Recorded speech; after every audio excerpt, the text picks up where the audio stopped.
It was a chilly Tuesday evening, the kind where even the streetlights seemed to glow a little dimmer. A line had formed at the only working ATM outside the local grocery store. Most people in the line were impatient, tapping their feet, checking their watches, and sighing with every second that ticked by. Amid them stood Priya, a young woman in her late 20s, dressed in a simple office curdy and jeans, holding a worn leather wallet. She looked tired, perhaps from a long day at work, but her eyes still carried a quiet kindness. Behind her, a man stumbled forward. He looked disheveled, his hair uncombed, clothes wrinkled, and eyes distant like he hadn't slept in days. People gave him cautious glances. Some even shifted away slightly, suspicious of his unkempt appearance. He clutched a crumpled slip of paper and a debit card in his shaking hand. The man's name was Arjun. Just a few months ago, Arjun had everything: luxury cars, a penthouse, and his own startup that had once made headlines as one of the fastest-growing tech firms in the country. But a string of bad investments, betrayal by his co-founder, and a cyber attack that wiped out crucial data brought everything crashing down. Lawsuits followed, partners vanished, and Arjun found himself stripped of everything he once called his own. That evening, he hadn't eaten all day. He had come to withdraw the last $500 from his account to buy food. But even standing in the ATM line was overwhelming. He felt the weight of judgment pressing down on him. Every look felt like a reminder of what he'd lost. As Arjun fidgeted in the line, Priya noticed him.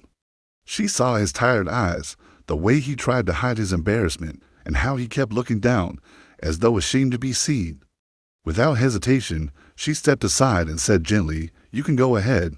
You look like you're in a hurry." Arjun hesitated, unsure how to react. No one had shown him kindness in weeks. "Are you sure?" he asked, voice almost breaking. Priya smiled. "Yes, please." The man nodded, almost speechless, and stepped forward. He inserted his card, entered his PIN with trembling fingers, and retrieved his cash. As he turned back to thank her, his eyes were glassy. But before he could say much, Priya had already withdrawn her own money and disappeared into the crowd. What she didn't know was that her one small act of kindness would soon return to her in a way she could never have imagined. For days after that brief encounter, Priya forgot about the man at the ATM. Life moved on: same office job, same bus rides, same humble routine. She had bills to pay, a younger brother in college, and aging parents back home in the village who needed her support. Kindness came naturally to her, not because she expected anything in return, but because she believed the world needed more of it. Arjun, however, didn't forget. That single moment when someone treated him like a human again planted a seed. After losing everything, he had slipped into a spiral of self-doubt and near depression. But Priya's simple gesture that evening hit him harder than any motivational quote or therapy session could. Someone saw him, respected him, without knowing who he had been. That night, after buying a warm meal with the $500, Arjun stared at the blinking city skyline from a park bench. And then, something in him stirred. He wasn't ready to give up, not yet. In the weeks that followed, Arjun used his last bit of mobile data to reach out to a few old contacts. One of them, a senior tech investor from Singapore, remembered Arjun's brilliance and offered him a remote consulting job to stabilize a troubled project. It wasn't much at first, but it gave him structure and, slowly, income. Months passed. Arjun rented a small apartment, saved every rupee, and poured his evenings into building a new software platform, one that would help small businesses with inventory and payments, something he'd always wanted to create but never had time for. The product gained traction. By the time a year had passed since that cold evening at the ATM, Arjun had secured seed funding from international investors. His startup, QuickArt, exploded in the local market, was covered by major media outlets as one of the fastest-growing apps of the year. But amid all the success, Arjun never forgot her, the girl at the ATM. He didn't know her name, her background, or where to find her. All he remembered was her face and the warmth in her eyes. One morning, while reviewing a list of employees in a vendor company his startup was about to partner with, Arjun froze. On a spreadsheet next to a vendor company's HR records was a photo. That smile, it was her, Priya. He asked his team to schedule the meeting with that company personally. The office was buzzing when Priya was called in for a surprise meeting. Her manager mentioned that the CEO of the client company had requested to meet her by name.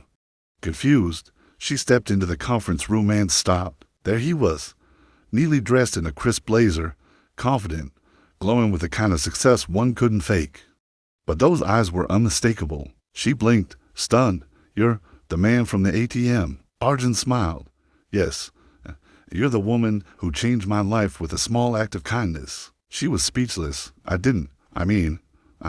just let you cut the line." He nodded. "And you didn't judge me. You didn't look away. You saw a man who was struggling and showed compassion. That day, I had nothing. That 500 was all I had. I was too ashamed to ask anyone for help. But you, without knowing a thing about me, treated me with dignity. That gave me the strength to get back up." Priya didn't know what to say. Tears welled in her eyes. No one had ever thanked her like that before. Arjun continued, "I owe you more than I can say. That's why I'm here today. I'd like to offer you a new position at QuickHeart. You'll be heading our employee welfare and culture team. Better pay, better growth, and a workplace where your kindness will help build the foundation of our company values." Priya was overwhelmed. "I don't know what to say." "Say yes," Arjun said, smiling. "We need more people like you." A few months later, Priya walked into the QuickHeart headquarters, her name now etched on a frosted glass office door. She had built her own team, created new welfare programs, and even designed a company policy that ensured struggling employees would always have someone to talk to. On the wall in the main corridor hung a framed quote, "Sometimes the smallest act of kindness becomes someone's turning point." Below it, a line was printed, "Dedicated to the woman who let me cut in line." Arjun never told the media this part of the story. To the world, he was a visionary CEO who bounced back from failure. But to him, the true story of his comeback started with a stranger's kindness in front of an ATM on a cold night. And as for Priya, she never let success change her. But now, whenever she saw someone struggling, she always remembered that you never really know what someone's going through or who they might become tomorrow.